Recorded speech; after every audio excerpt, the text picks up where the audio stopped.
What is up, Luke and friends? So my little clicker thing's not working, so I had to use my actual finger to start it.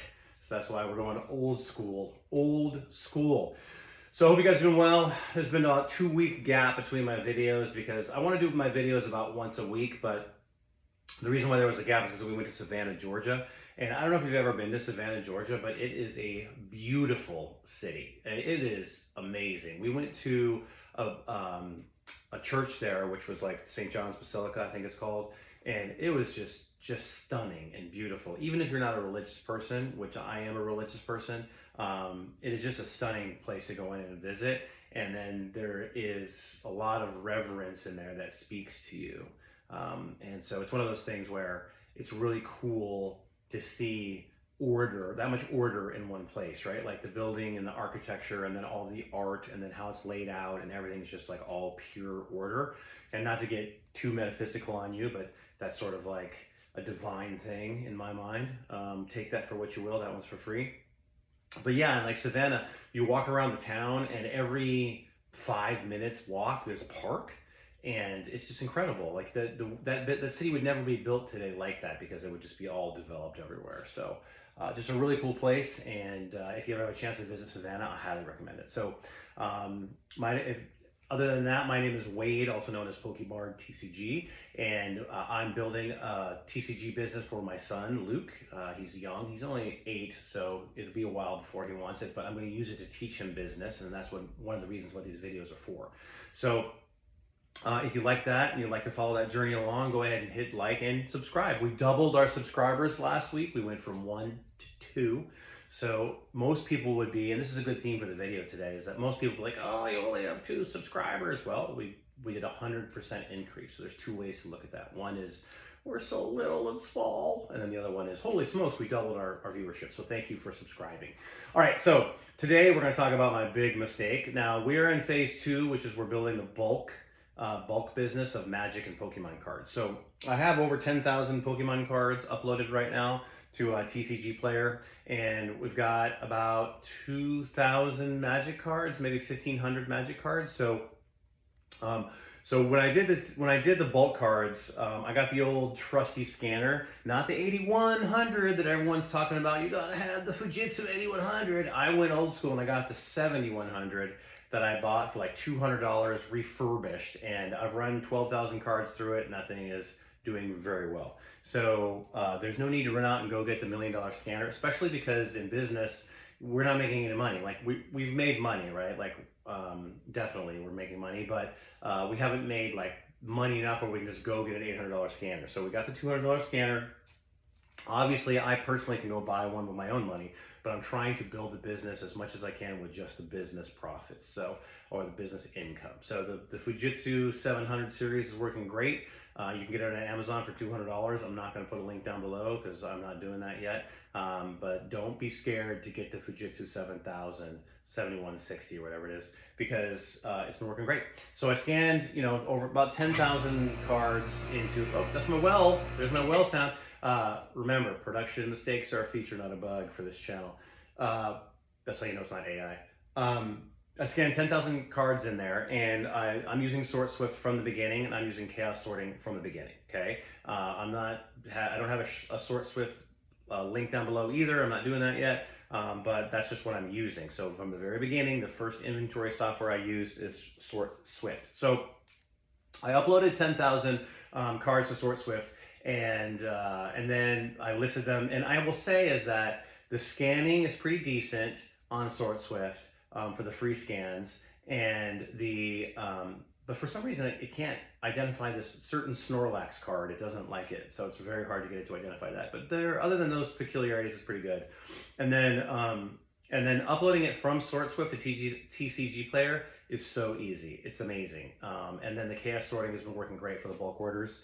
We're doing great. So we're closing in on 100 orders pretty quick, and that'll be awesome. So, but what's the problem? What's the video about? Is the great Cosmo Hollow mistake.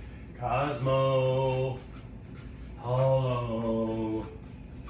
So when I uploaded everything to Sort Swift and I did the scans, usually there's somewhere between like 11 and 18 that it doesn't really know about. and then everything else is like, it's good. And so what I would do is the way that I handled that was I just kind of went through the 11 to 18 and I just looked at them and I fixed them where I took them out and then I just uploaded it, right? And so then I was like, okay, cool. I did 10,000 cards so fast. I did do 10,000 cards very fast. And the challenge is though, is that I started getting some orders where I was like, and one specifically is like for a Cosmo Hollow. Now, if you don't know what a Cosmo Hollow is, it's basically like it's a hollow card, but on the edges, it has little sparkles, right? That make it a Cosmo versus just a normal hollow, okay? And they're pretty cool cards. And there are people that collect all of them because I still have some, but people keep ordering them. But I didn't have this one Cosmo Hollow. When I pulled it out, I was like, oh no, this is a regular hollow, right? Now this was kind of a big mistake because I couldn't replace it, right? And so I was like, this person ordered something that I don't have. Now, there's a couple different ways that you can handle this situation in your business. You can freak out and you can be like, I don't have it, what's gonna happen? Right? You can freak out and then you can send them some like message, I don't have it, here's a full refund, I'm sorry, and then hope they don't give you a negative review, right? That's option one.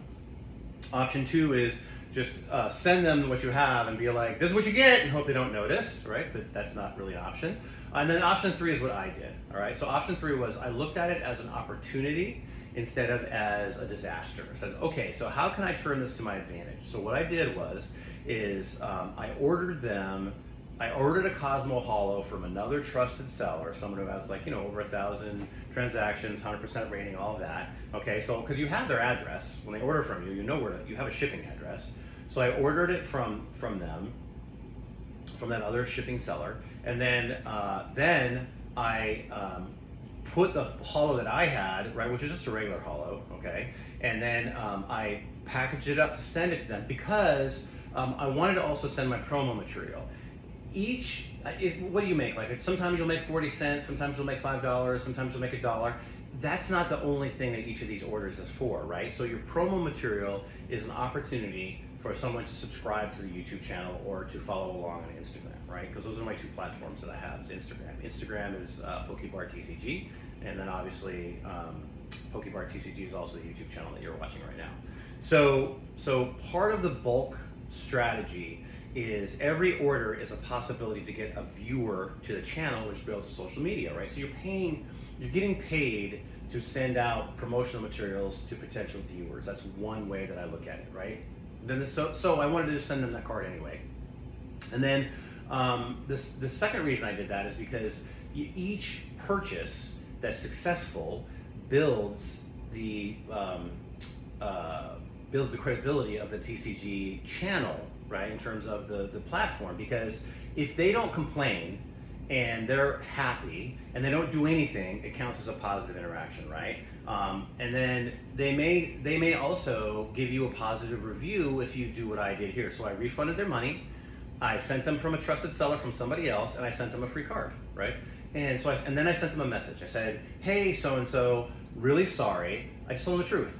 I entered in 10,000 cards in the last week and a half. I mislabeled this as a Cosmo Hollow. I don't have it. So what I've done is I've refunded your order.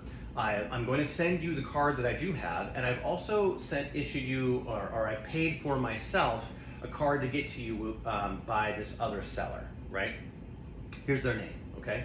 Once again, sorry. If you have any issues with your order or you don't get it, please message me and I'll make it right. Again, apologies, Pokebar TCG, okay? And doing that, the person messaged me back and they said, oh, thank you so much. They weren't mad. They're like, you didn't have to do that with the free card or the refund or whatever. And I really appreciate it. And they gave me a positive review, right? So now I want you to think about that for a second.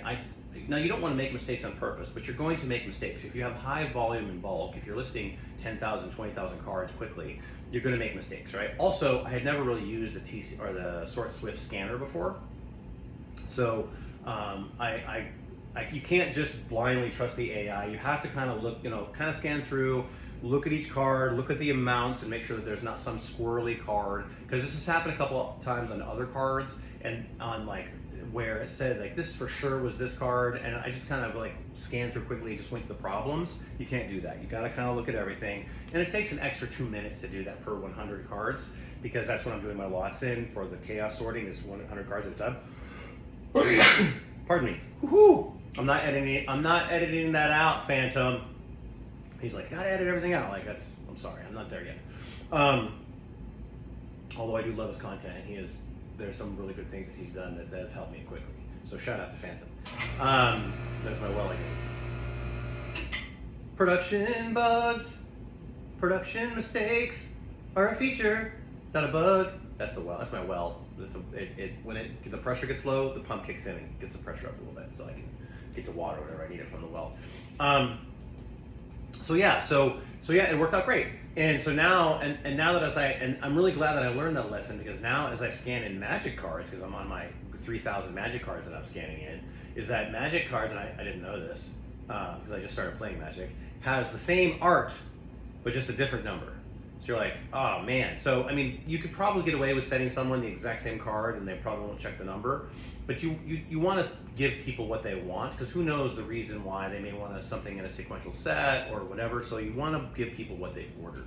So now what I do is I make sure to kind of check, and if the art has multiple cards, I check the card. Does it take longer when I'm scanning it in? Yes, but the amount of time that you're going to save on the back end of fixing it, because it takes longer because I can fulfill pretty fast now. That's my fulfillment area over there. Maybe we'll do a video on that one day. The big thing is that you want to take a little time on the front to save the time on the back. But when you do make a mistake, which you will, use it as an opportunity to get either a social media view or a positive review, or just give a person a happy customer. Because someone even also said at another card, they said, I'll definitely look at your store first. So you want to think about the long game. And the cool thing about bulk is mistakes are cheap, right? Like the most expensive card I have listed, I think, is like I have like a $5 card or $7 card. Like I don't have $100 cards in there yet. Like I'm not dealing with that yet. So mistakes are cheap, very easy to fix. Okay. And then when you make a mistake, and if it costs you money, it really doesn't cost you money, because it does cost you in terms of like the tangible dollar when you refund it. But again, you have a potentially for a good review, potential for a follower on your Insta or on your Insta, I said like the kids, or on YouTube. So the key then is you look at it either as a mistake or an opportunity. And if you can view it as, how do I turn this mistake into an opportunity? If you can do this one here, then you're always winning, right? And then you build your business in terms of like your business gets stronger always, okay? You're always working to build your business, even on mistakes. So can you turn all mistakes into an opportunity? Well, yeah, you get an opportunity to learn, in worst case scenario, not to do that again. And it's an investment into that experience, but try to look for other ways to build reviews on the, credibility on the platform, or followers on your social media. So again, I hope Luke and friends, you got something out of this lesson in business. But the bulk is going very, very well in phase 2. So once I get these 3,000 Magic cards listed, I'm going to shoot to buy some more bulk in Magic. I wish this guy, there was a new guy and he had like 7,000 cards I could have bought from him, but I was a little nervous because that was my first Magic bulk buy, and I bought 3,000. I wish I would have bought all the cards from that dude. I should have just spent the extra $60 and got it, because I've already found like he left some sweet cards in there, like, and they're all commons too. There's no hollows in this batch. It's like there's some $6 cards in there. There's some dollar cards in there. I was like, he really was legitimately just wanted to get rid of it, and it's not sifted as compared to my big 6,000 Pokemon bulk, which was very heavily sifted. Still making sales on it. So I am in this view of where all bulk is good.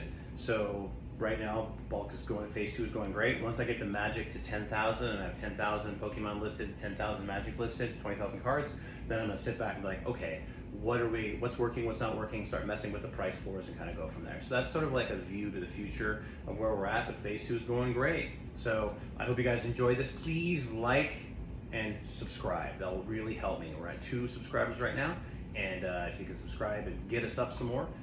As you can see, I am doing some production value. Some cool stuff, right? Trying to make the scene better in the garage bunker. But I'd appreciate if you would subscribe. So go ahead and hit that subscribe button right now. And thanks for watching.